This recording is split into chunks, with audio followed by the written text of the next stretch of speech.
Talk with Manish show कार्यक्रम में एक बार फिर से मैं आपका स्वागत करता हूं दोस्तों। और आज का जो हमारा सब्जेक्ट है, विषय है, वो है काउंसलिंग।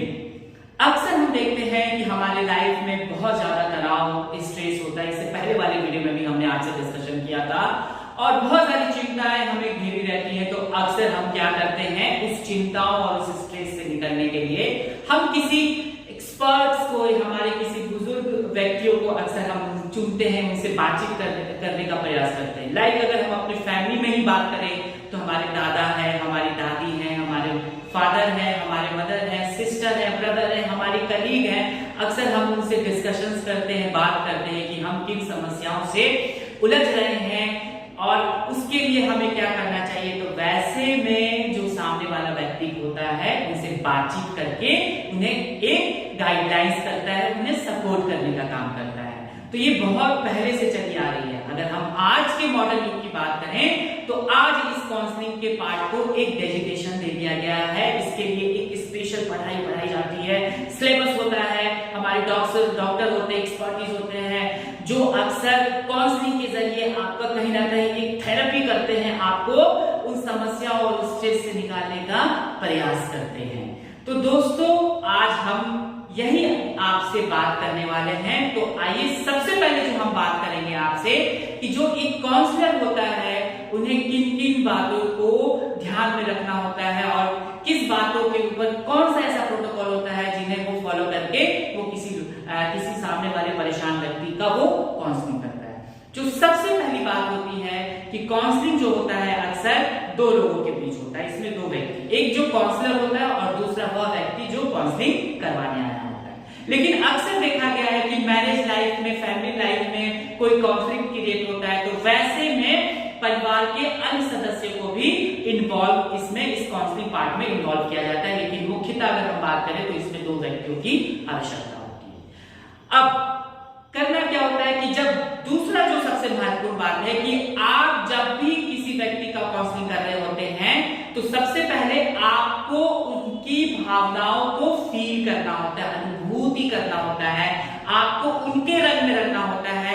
वह व्यक्ति क्या सोच रहा है, उसकी क्या मानसिकताएं चल रही है, किन समस्याओं, किन विचारधाराओं के बीच वो कसमकस की स्थिति में है, आपको उसी के नजरिए से सोचना पड़ता है ताकि आप उनसे ज्यादा से ज्यादा फैमिलियर हो सके और सामने वाला भी व्यक्ति जो काउंसलिंग कराने आपसे आया है वो खुलकर आपसे बात कर सके। जो तीसरी बहुत महत्वपूर्ण बात है कि अक्सर देखा गया है कि हम जब बातचीत करते हैं तो हम उन्हें अक्सर कोई निर्णय दे दिया करते हैं, किसी भी अपने दोस्तों को या फ्रेंड्स को। लेकिन जब एक काउंसलर होता है तो किसी तरीके से किसी डिसीजन मेकिंग में नहीं आता है, वो कोई तरह का निर्णय नहीं लेता है, जज नहीं करता है, जजमेंटल नहीं होता है। बस वो समस्याएं किस वजह से उस व्यक्ति के साथ आ रही है, क्या वजह है जिससे कि वो इन समस्याओं से परेशान है, वो स्ट्रेस में आया है, बस वो उस बातचीत के माध्यम से उसको एक दृश्य दिखाने का प्रयास करता है ताकि सामने वाला व्यक्ति खुद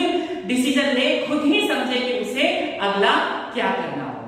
जो अगला बहुत महत्वपूर्ण बात है कि जब एक काउंसलर किसी भी व्यक्ति का काउंसलिंग करता है, उसकी हर एक बात को गुप्त रखना होता है, कॉन्फिडेंशियल रखना होता है, कहीं से वो बात कहीं लीक नहीं हो जाना चाहिए। क्योंकि जब कोई सामने वाला व्यक्ति आपके पास पर्सनली आपसे आपके सर्विसेज को लेने आता है तो वो आपसे उम्मीद करता है कि उनकी जो पर्सनल लाइफ में समस्याएं आ रही है कहीं वो बात लीक ना हो जाए। अगर लीक हो जाएगी तो वह व्यक्ति कहीं ना कहीं आगे चलकर फिर से स्ट्रेस में आ सकता है, उसके लिए समस्याएं हो सकती है। तो ये बहुत जरूरी है दोस्तों कि जब एक काउंसलर होता है वो इन चीजों को हमेशा ध्यान में रखते हैं कि हर बातों को एक तरह से कॉन्फिडेंशियली रखना है, गुप्त रखना है और सामने वाले को इस बात के लिए भी एग्री करना होता है, समझाना होता है कि आपकी जो बातें हैं वो हमारे पास गुप्त रहेंगी।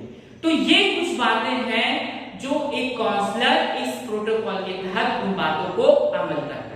दोस्तों, अक्सर हम देखें हमारी सामाजिक जो मानसिकताएं हैं कि जब कोई व्यक्ति, हम सुनते हैं कि हमारे किसी परिवार में हमारे किसी मित्रगण अपना काउंसलिंग करवाने जाते हैं तो सामाजिक मानसिकताएं ये रहती है कि अरे काउंसलिंग करवाने जा रहा है वह व्यक्ति मानसिक रूप से बीमार है, जबकि ऐसी बात बिल्कुल नहीं है। हमें कभी ये अंदाजा नहीं लगाना चाहिए, कभी जजमेंटल नहीं होना चाहिए कि वह व्यक्ति मेंटल रूप से परेशान है, मानसिक रूप से वो बीमार है। क्योंकि काउंसलर जो होता है, जो हम काउंसलिंग जो करवाते हैं, वो अक्सर हम देखते हैं कि बेसिकली होता क्या है, हम अपनी समस्याओं का किस वजह से हम फेस कर रहे हैं, हमारी क्या समस्या है, उस समस्या से हमें कैसे निकलना चाहिए, हम कैसे अपने स्ट्रेस को कम करें।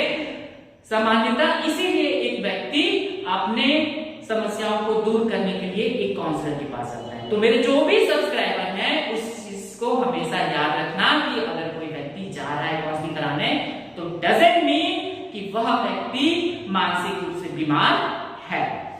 काउंसलिंग क्या है?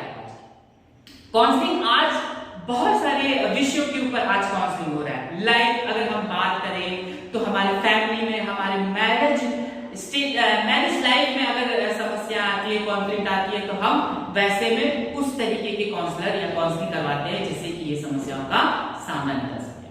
हम करियर स्कोप को लेकर बहुत ज्यादा हम एम्बिशियस होते हैं, हमें लाइफ में कुछ डिसीजन लेना होता है, कुछ स्टडीज को लेकर के अक्सर हम डिसीजन नहीं ले पाते। तो वैसे में इसके लिए भी एक सेक्टर बनाया गया है, करियर काउंसलिंग।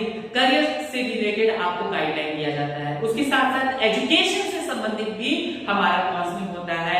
उसके बाद अगर हम बात करें तो हमारा जो एक मेंटल हेल्थ है, मेंटल हेल्थ क्यों हम परेशान है, मानसिक रूप से क्यों चिंताओं से घिरे हुए हैं, वैसी स्थिति में भी एक विषय बनाया गया है मेंटल हेल्थ काउंसलिंग लोग अक्सर करवाते हैं। अक्सर हम देखते हैं कि डाइट, हमारे जो डाइटिशियन भी होते हैं, जब वो व्यक्ति को डाइट के लिए उनका डाइट चार्ट प्लान बना रहे होते हैं, तो अक्सर लोगों को मोटिवेट करना, उनको बताना कि आप कर सकते हैं इस तरीके का, तो एक डाइट काउंसलिंग भी होता है। तो बहुत सारे ऐसे आयाम है, बहुत सारे ऐसे प्लेटफॉर्म है जहां पर देखा गया है अक्सर कि आप अपना काउंसलिंग करवा सकते हैं। तो ये कितनी अच्छी बात है हमारे लाइफ को और स्मूथली चलाने के लिए इस तरीके का एक काउंसलिंग विषय या एक काउंसलिंग डेजिग्नेशन या एक ऐसे व्यक्ति, एक्सपर्टी और ऐसे डॉक्टर हमारे लाइफ में मौजूद है जो हमारी समस्याओं को दूर कर रहे हैं। तो दोस्तों, अगर आप भी इन तरीके की समस्याओं से परेशान हैं, तो आप भी ऐसे काउंसलर के संपर्क में जाकर के